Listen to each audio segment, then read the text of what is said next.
Hello and welcome to this video. So today's video is the final video of the series, and we'll talk about 6 tips to optimize your training.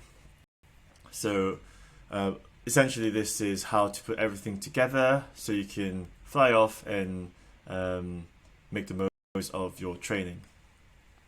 I would also like to thank you all for sticking with everything. So I know it's been quite a lot of information, so hopefully this has helped you so far, and now you'll be able to put everything into practice. So yeah, let's dive into this.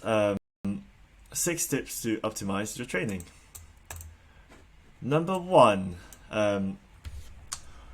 so we want to be able to train for strength or weight training 2 to 3 times a week minimum. So I know we all have a busy schedule, so usually if you're really busy, I would recommend 2 or 3 times. If you can do more, 4 times. I would probably not advise more than 5, especially if you're quite new. So probably a maximum of 4 times really. Obviously, even trying to fit in 3 or 4 sessions a week can be quite tough. So yeah. So for maximum results, we want to be able to stimulate each muscle group twice a week.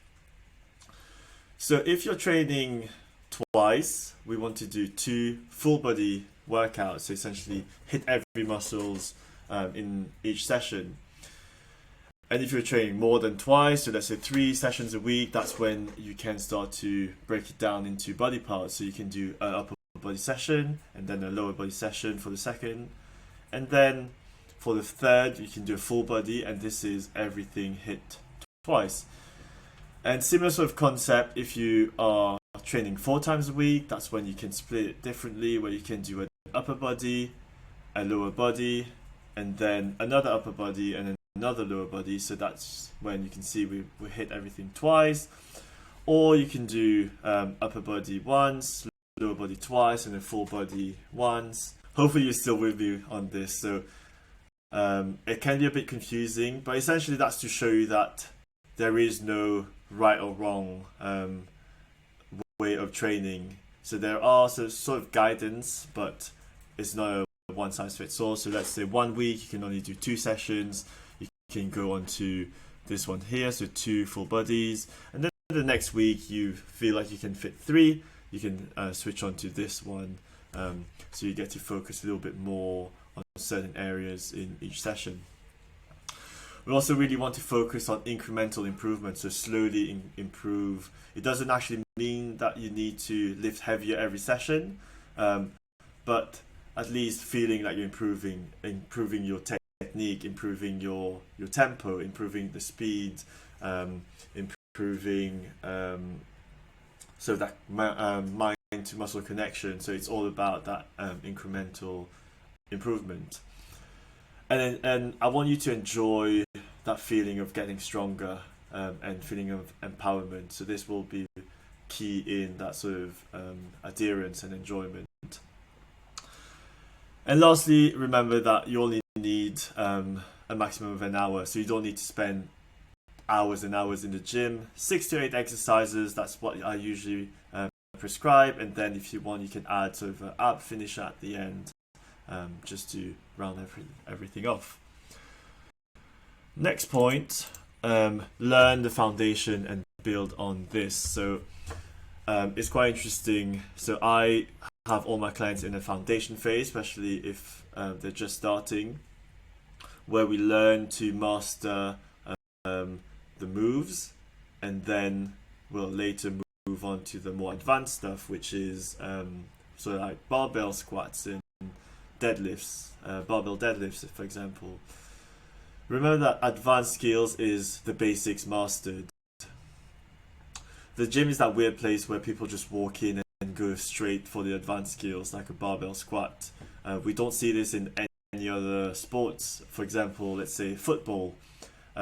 People never just walk onto a pitch and just start to play a football game.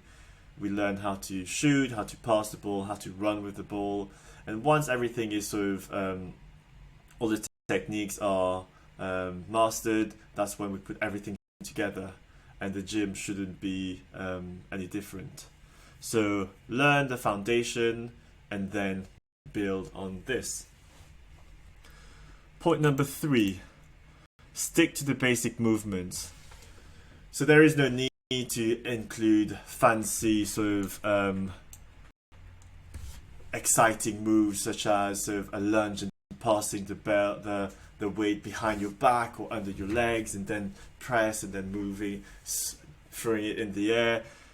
So those are also fancy, interesting, fun moves, but there is no need to do this. So it's all those sort of moves that would look really cool on Instagram, but honestly, your program should include the basics.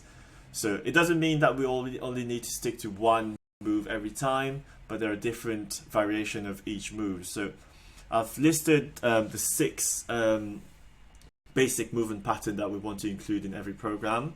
So squat, so that could be any form of squat, a barbell squat, a goblet squat with a weight in front of you. It could be so split squats or any sort of squatting. A hinge, so that's any form of deadlifts, or so there's the Romanian deadlifts, there's the traditional, the sumo deadlifts. All of those are very important when it comes to movement pattern and general life, because we all lift weights off the floor. A lunge, so that could be a reverse lunge, a forward lunge, walking lunges, static lunges, jumping lunges. Those are all very functional movements as well.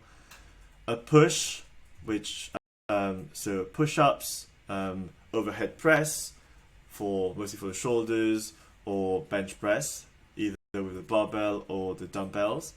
A pull, which is more sort of rowing or pull-ups, for example. And carry, basically carrying a heavy weight. So you can see how this is quite translatable to everyday life. So when you're carrying your groceries, for example, so we want to be able to stabilize the shoulders, the core, the hips when you're carrying weight on one side, for example. But we also want to carry weights in both hands and be able to walk with these. So this is very translatable to everyday life.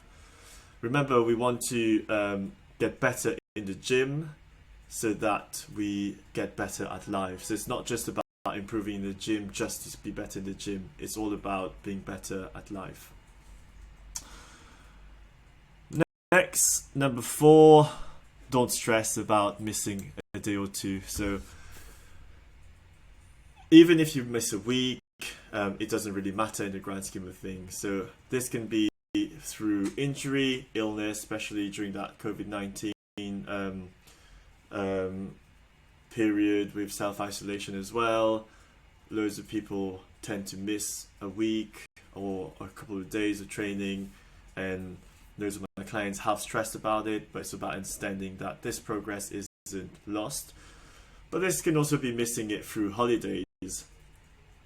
So you can see a picture of one of my holidays, which I really miss. Most of us haven't traveled for so long, so yeah, I'm sure you can feel the same. I'm sure you feel the same way. So yeah, just remember that you've done it before and you can do it again. So you've built before, you can build it again. And also, once you get back into it, just take it slow. Just remember that we want to rebuild and get back into this. We don't want to just jump straight back where we left off. Sometimes, so what I like to do with my clients is I plan the deload week, so that sort of recovery week around their holidays. So if they're going on holiday, this is a good opportunity to take a bit of a rest. They can maybe do home workouts, a bit more body weight stuff, just to keep up the progress, but also have a bit more of a recovery period. So yeah, at the end of the day, there's no need to stress about missing a couple of days, and the progress isn't lost.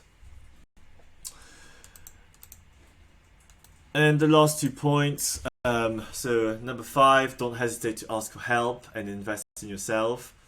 Don't be scared. As a PT, I'm in the gym. If someone approaches me and needs some help, I'm more than happy to help. This is why I joined this field. I love helping people. So if you need any sort of help, you're unsure about anything, please ask. I'm hoping other PTs are the same, but yeah, most of us really want to help people. And also, don't be scared to invest in yourself. So investing in yourself is something I'm a huge advocate for, whether it's in your health, mental or physical, or even your education and the development. So yeah, if you've been thinking about getting a personal trainer, for example, and you've been unsure about it, so obviously as a personal trainer, I would advocate for you asking for help and getting the support you need.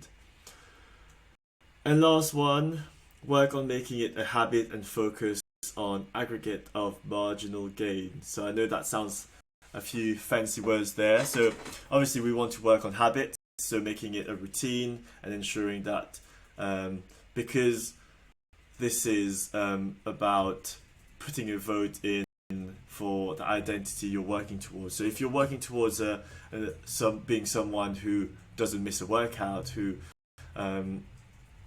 health and fitness is part of their identity, every time you turn up to the gym, you're putting a vote in towards this identity you're working towards. So this is why I would always advocate to keep turn up for yourself, keep doing this for you. And aggregate of marginal gain, what this is essentially putting loads of little changes which will then provide a big result.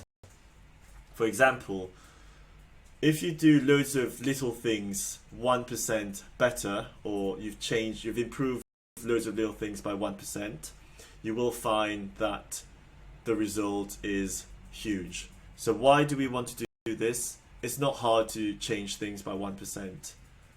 So instead of changing one thing by 100%, so completely changing one part of your life, change many little things, and you'll find that the result will be a lot bigger and it'll be a lot easier to stick with.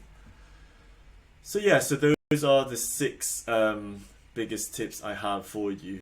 So on how to optimize your training for a long-term success. I know it's a bit of a long one, but it's the last video of the series, so hopefully you've enjoyed this one.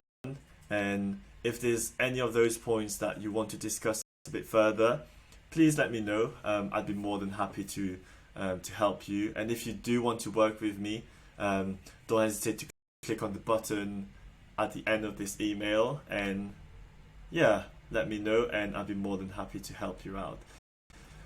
Take care and hope to hear from you very soon.